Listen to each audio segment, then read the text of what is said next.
Khách sạn này lịch sử là hơn 100 năm.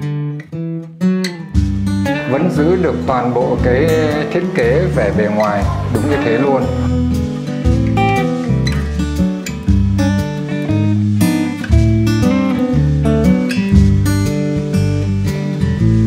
Với một cái concept đặc biệt của tập đá co gọi là Sultan My Bed. Đồ ăn ở đây thì là đồ ăn vẫn là của Pháp, nhưng đây là nhà hàng fine dining.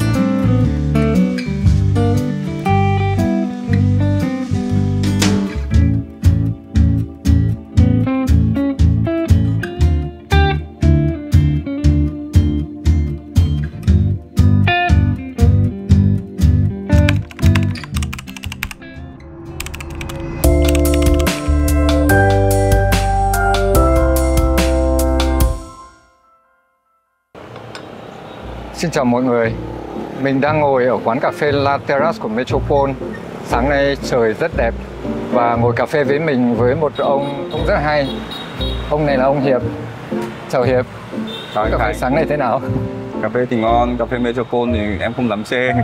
Ngon mà không thể nói to lên xem nào. Ngồi với một người gọi là gì nhỉ? Hâm mộ Metropole quá mức cần thiết. Có một tình yêu đặc biệt với khách sạn như anh Khánh ấy, thì có chê cái gì cũng phải rất cẩn thận. Mình cũng có vấn đề gì đâu, nhưng quả thực là Metropole là một trong nơi mà để lại cho mình rất nhiều kỷ niệm và ký ức rất là tốt. Mọi người hay nói với em ấy là Hiệp ơi Hiệp, sao content của Hotel Việt Nam khách sạn Metropole nhiều thế? Thì em bảo là bởi vì cái ông này ông ấy trưởng thành ở đây. Đâm là có những cái connection rất đặc biệt.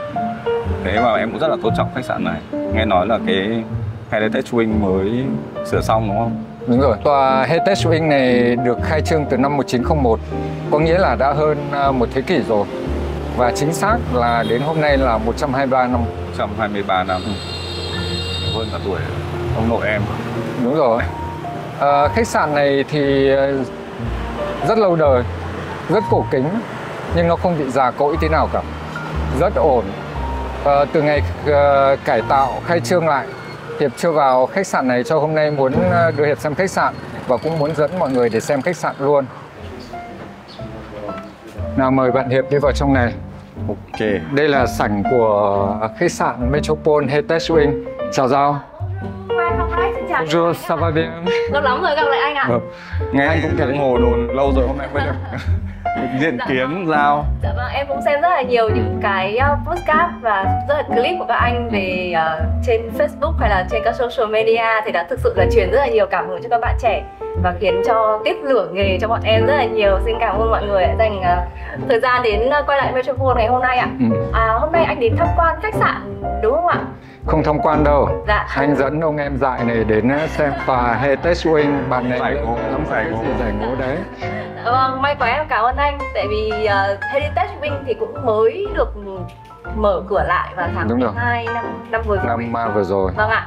Thì tất cả những cái truyền thống đương nhiên là vẫn còn, nhưng tất cả những cái furniture, những cái rất là nhiều diện mạo mới, và thực sự là bên em muốn là mời mọi người đến đây thật là nhiều vào để biết được là Metropole chúng tôi đã thực sự đã thay đổi như thế nào, đã làm đẹp hơn như thế nào nữa. Vâng, nhưng may mắn là anh đã được xem các phòng ngủ của sau khi cải tạo xong. Dạ. Nhưng bạn Hiệp này bạn chưa được xem. Vâng, nhưng phải giới thiệu mọi người một chút là bạn Giao đây là chìa khóa vàng của khách sạn Metropole và là một trong 3 chìa khóa vàng của các khách sạn 5 sao ở Hà Nội. Phải nói các bạn Hà Nội chỉ có 3 chìa khóa vàng duy nhất thôi nhá. Nhưng nếu như mọi người mà muốn biết thêm về chìa khóa vàng thì các bạn sẽ vào chương trình podcast mà bọn mình đã quay và giới thiệu. Đấy là bạn Tuấn, ngày xưa cũng từng làm ở Metropole và hiện tại đang làm ở khách sạn Melia, cũng là chìa khóa vàng, đúng không? Thế em hôm nay cho anh mượn chìa khóa đi xem phòng được không? Bây giờ chắc là anh chờ một chút để em chuẩn bị chìa khóa phòng để có thể mời anh đi tham quan phòng một chút nha. Rồi, cảm ơn em. Đây là cầu thang đã hơn 100 năm của khách sạn Metropole. Hiện tại thì đây cũng có một số cái đã cải tạo. Thảm là thảm mới, đá này vẫn là đá cũ, từ ngày xưa đến bây giờ nó vẫn đẹp. Mọi người đánh rất bóng, rất đẹp. Mời các bạn vào tiếp khu vực lễ tân. Về cách mọi người treo những cái blueprint. Cái này gọi là blueprint của kiến trúc đúng không? Đúng rồi. Một tòa nhà đóng khung treo lên cũng rất đẹp. Xin mời Hiệp quay lại. Đây là quầy lễ tân mới của khách sạn Metropole. Thực ra mới nhưng cũng là cũ, cũ là mới. Ngày xưa thì quầy lễ tân đã còn chuyển sang khu vực đằng sau nữa cơ. Và đây là khu vực thứ 3. Nhưng mà sau khi cải tạo năm ngoái xong thì quầy lễ tân đã thay đổi. Thay đổi là mọi người đã dùng ghế cho khách ngồi. Trước kia là khách đứng. Bây giờ tôi đã hiểu vì sao hồi xưa ông Khánh hay bắt nhân viên lễ tân mặc áo dài trắng rồi. Giống là sao? bị lây từ Metropole ra đúng không? Thực ra không phải lây mà để nó đẹp thì những cái gì mà đẹp thì mình sẽ học hỏi thôi. Áo dài trắng này, rồi những cái thùng dương này, rồi những cái trang trí kiểu con điều này. Nhưng Hiệp có biết rất nhiều các nguyên thủ quốc gia và các phu nhân người ta đến đây ở và người ta rất thích cái áo dài của Metropole này. Thậm chí người ta đã hỏi rằng là ai là nhà thiết kế làm áo dài này. Thế là lại có cơ hội để giới thiệu áo dài Metropole và giới thiệu là chị Thúy Nga là một trong những mà nhà thiết kế làm quần áo trang phục cho Metropole và làm áo dài cho Metropole này luôn. Ở tòa Heritage Wing này có một nhà hàng rất nổi tiếng từ ngày xưa đến bây giờ, luôn luôn là nhà hàng bán đồ ăn Pháp đến nhà hàng Le Boller mà anh em mình đang ở trong cái khung cảnh này. Và nhà hàng Le Boller này trong thời gian gần đây là cũng vừa mới cải tạo lại. Nhà hàng Le Boller này nổi tiếng nữa là cái Sunday brunch. Sunday brunch là mọi người ăn từ lúc 12 giờ. Ngày xưa là đến 4 giờ chiều. Còn bây giờ thì hơi ngắn lại một chút là đến 3 giờ chiều. Thì cái đĩa này đẹp nhỉ? Có cả hình ảnh khách sạn luôn này. Đúng rồi, có luôn cái tòa nhà cũ của khách sạn. Thế hồi ông Khánh đi làm ở khách sạn Metropole này có contribute gì cho nhà hàng này không? Có phải bị task force sang bên này không? Có bị đẩy sang bên này làm một thời gian không? Mình không bao giờ phải sang bên này để làm, nhưng mình là người đã promote quảng bá cho nhà hàng này rất tốt. Nhà hàng ngày xưa mà khi cải tạo lại thì treo toàn bộ tranh của anh Phạm Luận, là một trong những họa sĩ cũng rất nổi tiếng ở Hà Nội với các phong cảnh của Hà Nội, của làng quê Việt Nam. Nhưng Metropole một thời gian dài hoạt động và khách ta quen với như vậy rồi thì người ta muốn có một cái hình ảnh mới hơn, thay đổi hơn, cho nên cải tạo lại. Cho nên bây giờ mới nhìn thấy là setup đèn như thế này, tranh bắt đầu là thay đổi. Thế nó cũng khác đi cho một người hình ảnh mới, nó vẫn sang trọng, càng ngày nó càng đẹp hơn, càng tinh tế hơn. Và đồ ăn ở đây thì là đồ ăn vẫn là của Pháp, nhưng đây là nhà hàng fine dining, cao cấp hơn bên Le Club Bar. Đúng rồi, và có cả một phòng ăn riêng kia khi mọi người muốn tiếp khách ngồi ăn ở phòng riêng đấy, hoặc phòng riêng bên này nữa. Le Club Bar thì luôn đông, không như bên này, nhẹ nhàng, tinh tế hơn, sang trọng hơn. Bên này là vẻ mọi người biết đến Le Club Bar nhiều hơn. Không hẳn, tại vì sẽ có một thị trường khách khác. Tại fine dining thì đâu có bao giờ là rất ồn ào đâu, phải đẳng cấp hơn, lịch sự hơn. Và đồ ăn thì nói thật là giá nó cũng sẽ mắc hơn, sau nó cũng sẽ lựa chọn khách. Cảm ơn sư phụ đã hướng dẫn.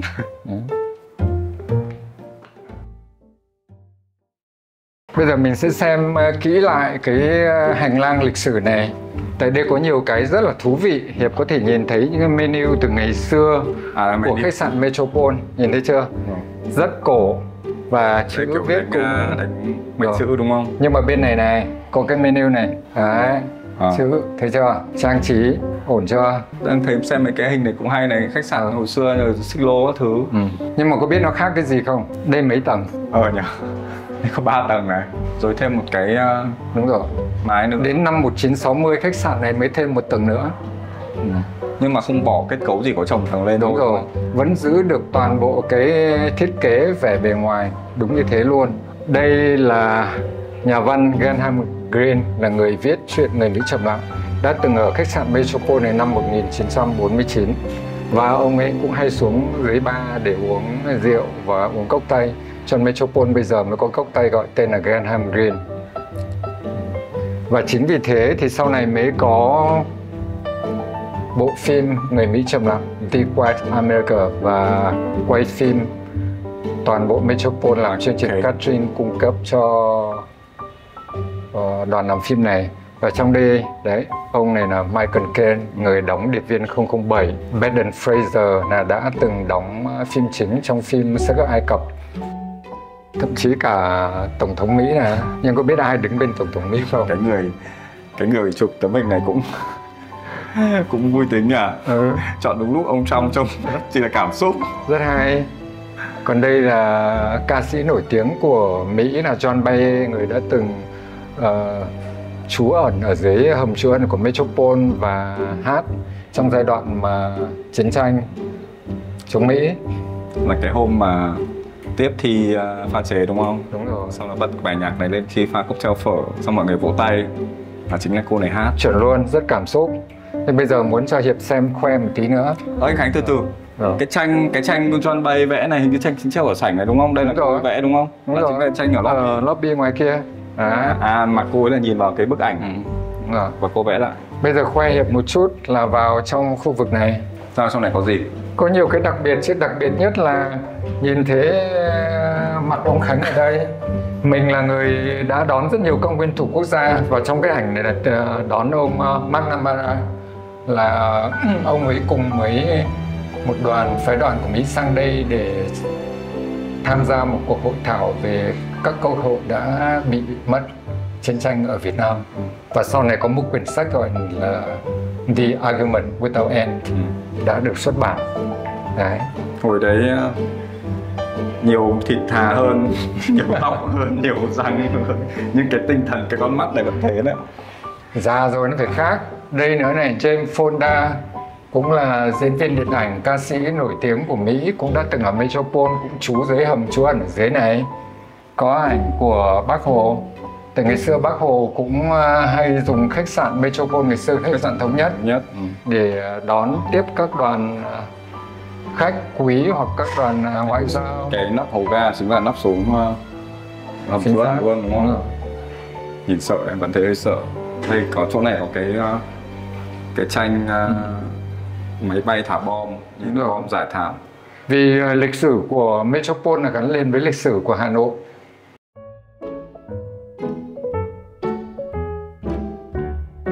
Giới thiệu với Hiệp và mọi người đang xem chương trình Hotel Tour này. Đây là cái cầu thang lịch sử của Metropole.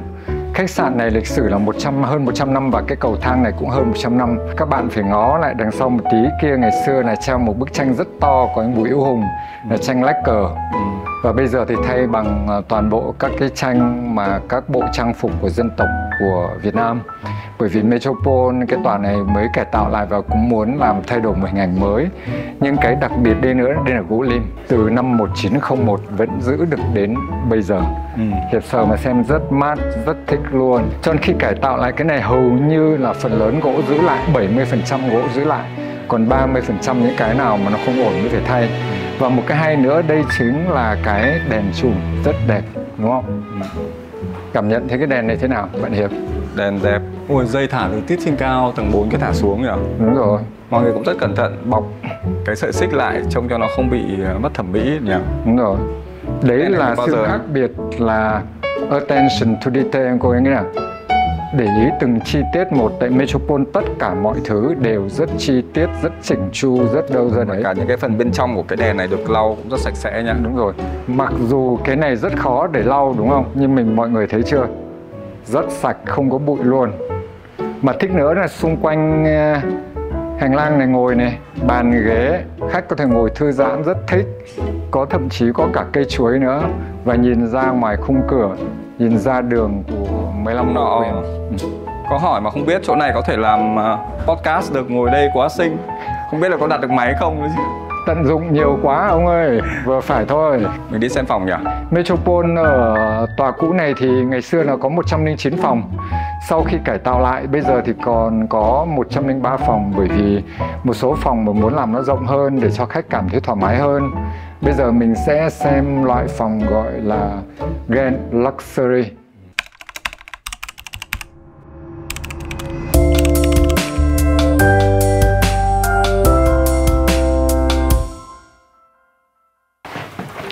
Xin chào các bạn. Mình muốn giới thiệu với các bạn và Hiệp phòng Grand Luxury của tòa nhà Heritage Metropole Wing. Thế mới bước vào thì Hiệp thấy thế nào? Em thấy hơi giật mình. Tại sao lại giật mình? Tại anh thấy xin chào các bạn, mình cứ tưởng có bạn nào trong này. Hóa ra là đây là mình chào khán giả đúng không? Chúng ta bắt đầu quen máy quay và bắt đầu tương tác được với khán giả. Đúng rồi. Mời bạn Hiệp và khán giả xem. Đây là cái tủ để Cách an toàn và một cái màu sắc này cũng rất là thích. Màu da cam Hermes, đúng không? Nghĩ đến ngay đến liên tưởng đến cái thương hiệu Hermes. Tủ quần áo này rất rộng để quần áo kimono trong thời gian khách ở đây khách có thể sử dụng được. Đây có túi để giày cho khách hoặc đánh giày hoặc là slipper là dép trong thời gian khách ở đây. Kimono Các bằng... cái đấy kimono tơ tằm. sờ mượt không? Thích không? Thích. Đấy, rất thích luôn. Ở Và đây là trên đặc này. trưng của Metropole từ ngày xưa khai trương đến bây giờ, vẫn dùng quần áo kimono này cho khách. Bên trên là có những cái bộ chăn đệm dự phòng đúng không? Đúng rồi. Khi khách người ta cần thì có thể dùng được. Và một trong cái điều rất đặc biệt của cái phòng này là mình muốn giới thiệu với Hiệp và mọi người. Đây là giường ngủ với một cái concept đặc biệt của tập đoàn Accor gọi là Sofitel My Bed. Có nghĩa rằng là để rất nhiều gối. Đây hiện tại là có 4 cái gối. Nhưng nếu như mọi người muốn mà nhiều gối hơn này, hoặc muốn gối dày hơn, mỏng hơn thì vẫn đều có thể yêu cầu khách sạn, và khách sạn người ta cung cấp cho. Và thứ hai là đệm ở đây là đệm lông vũ 3 lớp. Sờ thử mà xem, rất thích luôn nha. Ui dồi, êm chưa này, đúng nhá. Hơn nữa rằng là bởi vì đệm lông vũ thế này, nhưng một số khách nếu mà dị ứng với cái này thì họ vẫn có thể thay đệm khác cho khách được. Đấy là xịn sò đẳng cấp của Metropole đấy, chứ không phải là khách sạn nào cũng cung cấp được đâu. Cái duvet này cũng thích này. Và Hiệp có thấy không, phòng này rất là sáng, rất ổn. Có biết tại không sao không? Hồi xưa nhỉ, hồi xưa nó hơi trầm. Hồi xưa trầm hơn và hơi tối hơn một chút, classic hơn. Cái này vừa vẫn mang được cái dáng cổ điển ngày xưa nhưng nó lại đương đại hơn, hiện đại hơn. Bởi vì ở đây có cái chế độ ánh sáng rất là ổn. Có 3 chế độ. Chế độ relax là thư giãn, chế độ thứ hai là chế độ làm việc, working, chế độ thứ ba là full lighting, có nghĩa là Master. đầy đủ ánh sáng luôn. Thực ra phải là 4, bởi vì nó có một cái chế độ nữa là khi ngủ. Night, chế độ cuối cùng. Đúng rồi. Có cả cái này nữa anh Khánh này. Đó. Cái này để đựng trang sức, đồng hồ, hoa tai. Để trong khi ngủ chúng ta có chẳng may chạm vào ai đó thì không bị đau. Mời ông để đồng hồ xịn sò, điện thoại xịn sò có ông vào đấy, đúng không? Điện thoại đã được 3 năm tuổi, đồng hồ của nước bạn, không xịn thế nào.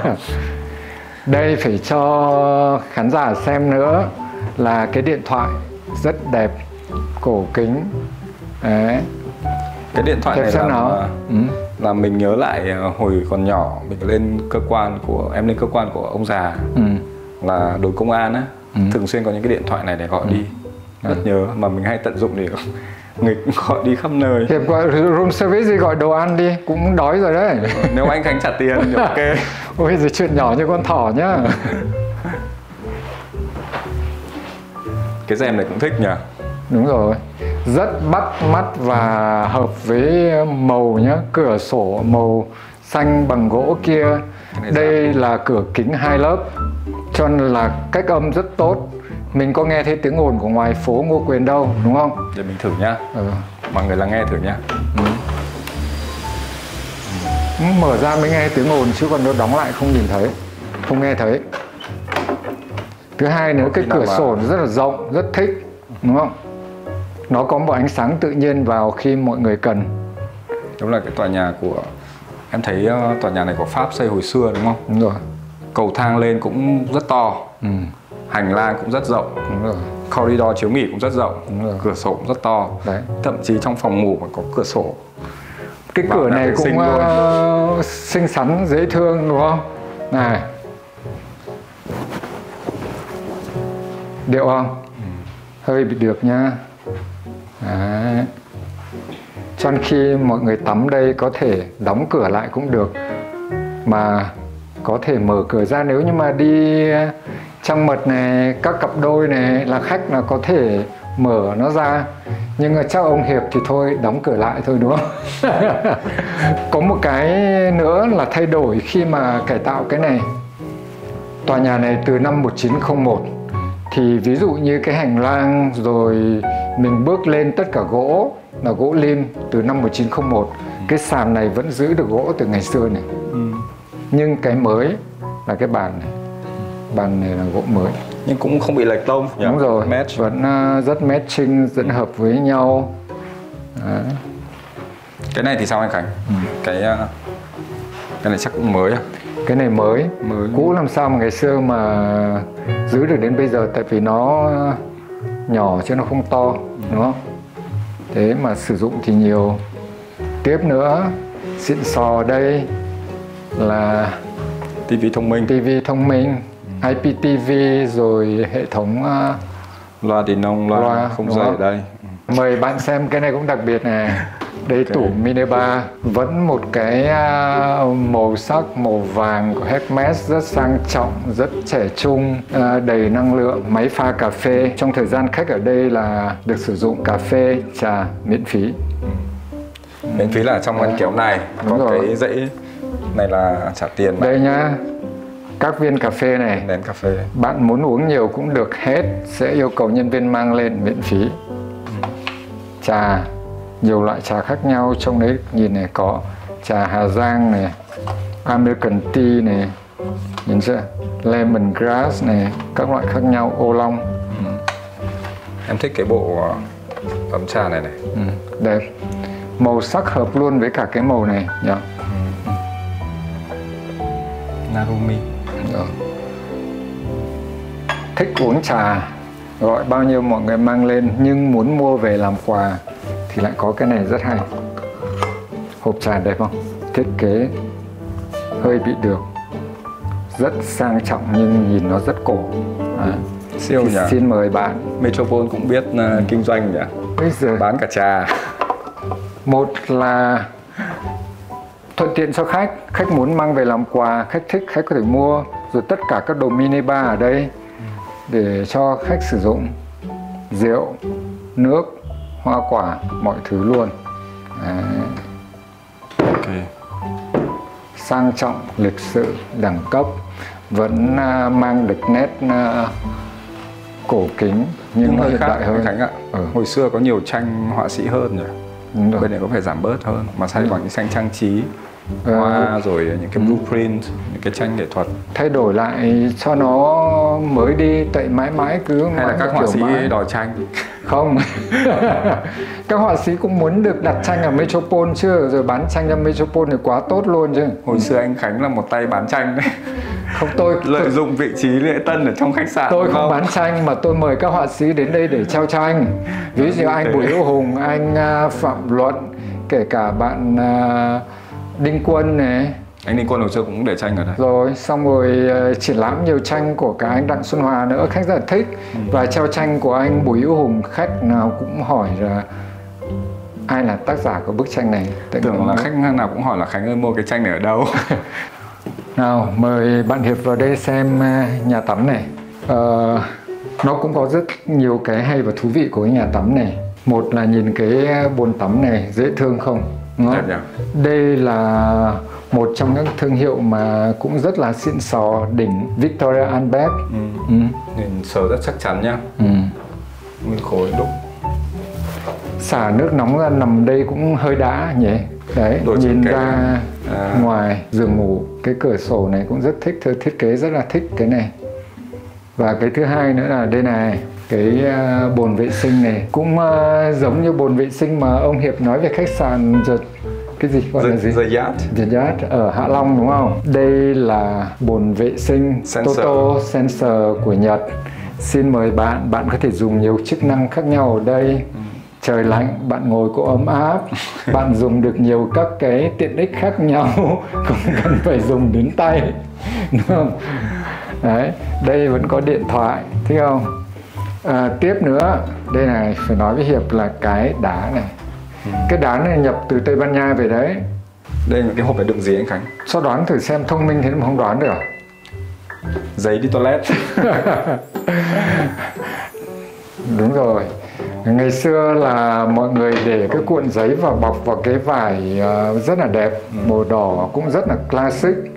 Nhưng bây giờ mọi người thay đổi một tông màu mới cũng theo cái tông trong màu hộp này. trong hộp này màu vàng. Có mỗi tội lúc đi cần tìm thì Tại vì mọi người không nghĩ là nó sang trọng lịch sự thế này, đặt cuộn giấy vào đấy. Đúng rồi. Đây là mọi thứ đều rất là chi tiết, rất ổn luôn, đúng không? các đồ amenity. Nước rửa tay của Balmain Paris. Túm lại là cái nhà tắm này Hiệp thích gì nhất? Nhà tắm này chắc là cái bồn và cái nhà... Tôi nghĩ ông Hiệp thích cái kia. Anh nghĩ là một trong những cái điểm chạm khách ở trong lưu trú là cái bồn cầu nó rất là quan trọng. Đúng rồi. Đúng không? Nhưng cái quan trọng hơn nữa là bởi vì cái bồn cầu này thì khách Nhật vô cùng thích, khách Hàn Quốc, khách Việt Nam, khách châu Á và thậm chí bây giờ khách châu Âu cũng rất thích cái bồn này luôn. Đấy. Thế nhỉ? Ok. Mời bạn đi xem tiếp nha. Anh muốn Hiệp với mọi người sẽ xem một cái phòng rất đặc biệt của Heritage Wing này. Đấy là phòng 328 mang tên danh hề sắc lô là Charlie Chaplin. Phòng này danh hề sắc lô đã đến Hà Nội vào năm 1936 và hưởng tuần trăng mật ở đây.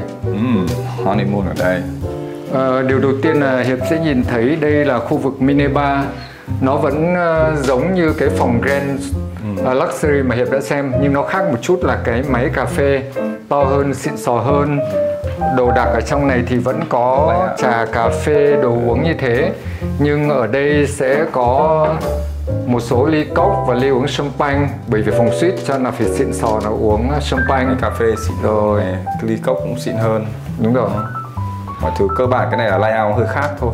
Nhưng mà được một cái vị trí dành riêng cho nó trông ổn hơn. Đây phòng này rất đặc biệt là bởi vì các cửa sổ này nhìn ra vườn hoa Con Cóc và nhìn ra phố Ngô Quyền.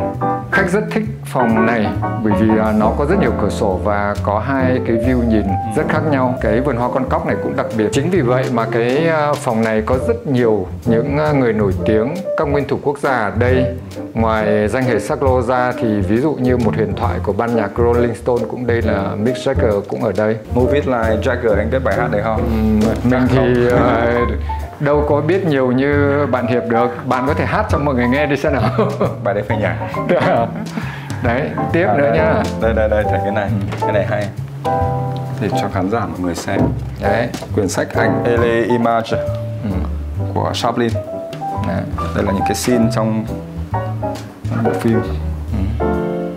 Cái này cũng rất hay này, diễn viên mới nổi. Xin mời bạn Hiệp thử xem có được không? Được, nhưng mà không nuôi được bộ râu này. Bây giờ có thể dán râu giả mà đúng không? Đúng rồi.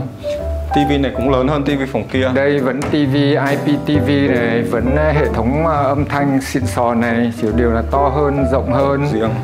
Và Metropole rất là ăn chơi, phòng nào cũng chịu thấy chi, hoa chậu lan tươi, to, thật hoa tươi. rất đẹp và màu sắc này lại còn tạo lên được luôn là nó đẳng cấp và rất là tao nhã.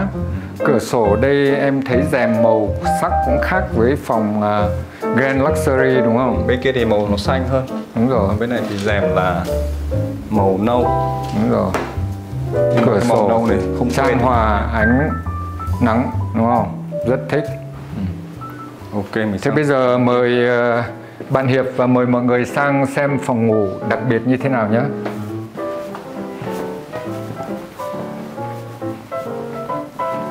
Mình phải đứng lùi lại để cho bạn ấy quay nhìn được toàn bộ cái phòng ngủ này.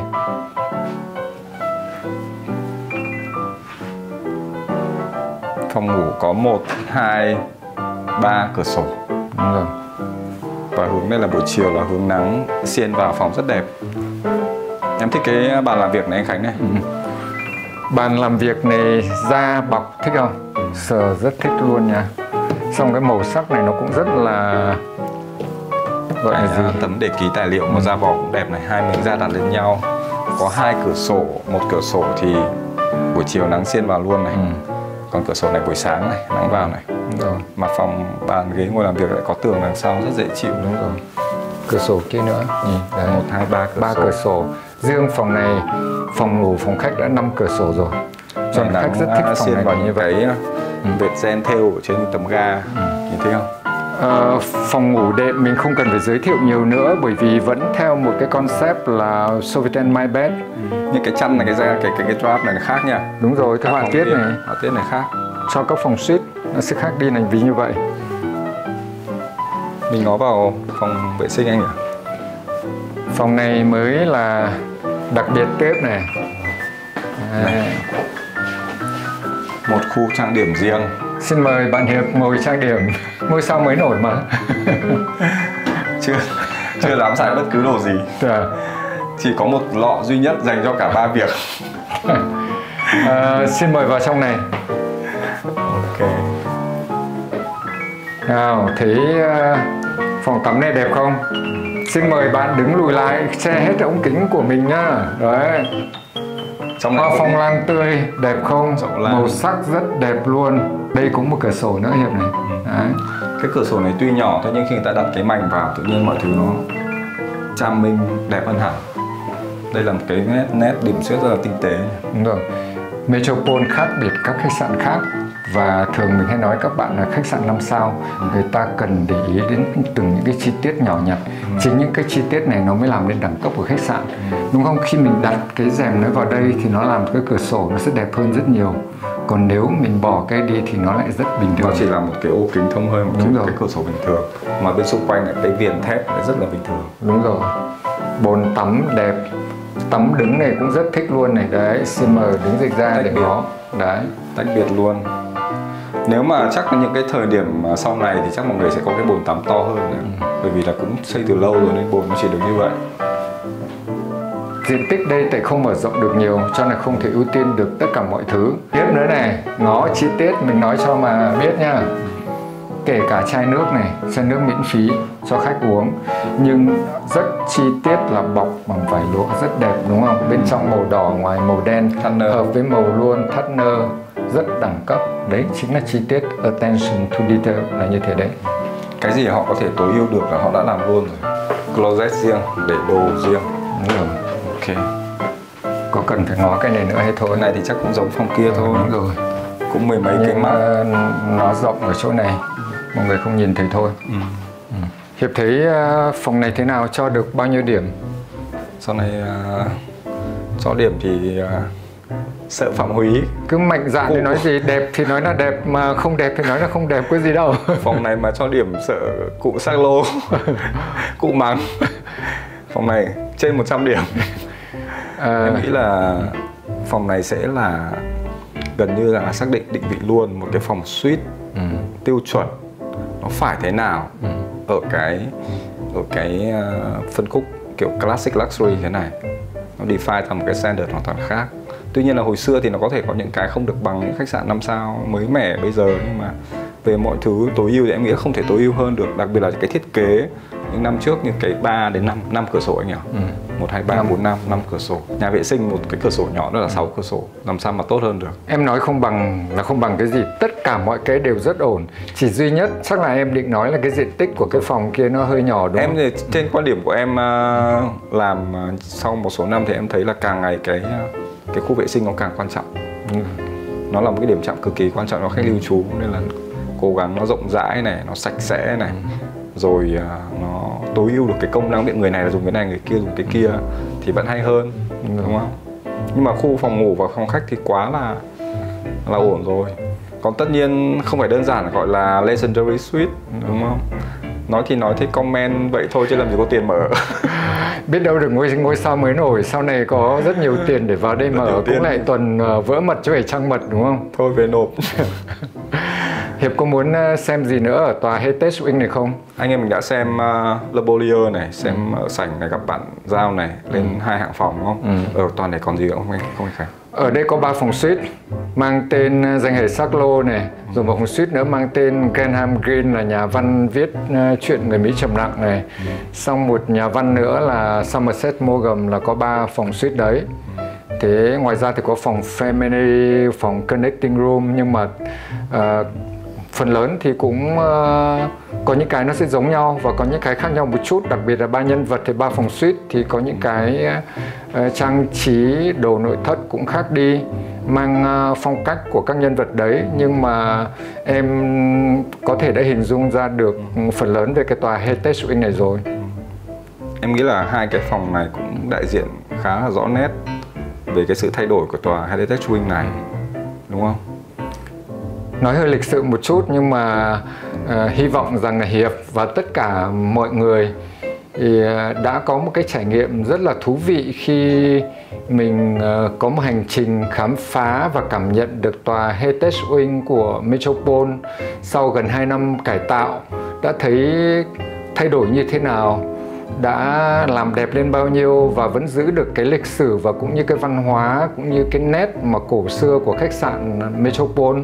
Hy vọng rằng các bạn sẽ thích chương trình Hotel Tour trên kênh Hotel Việt Nam. Nếu các bạn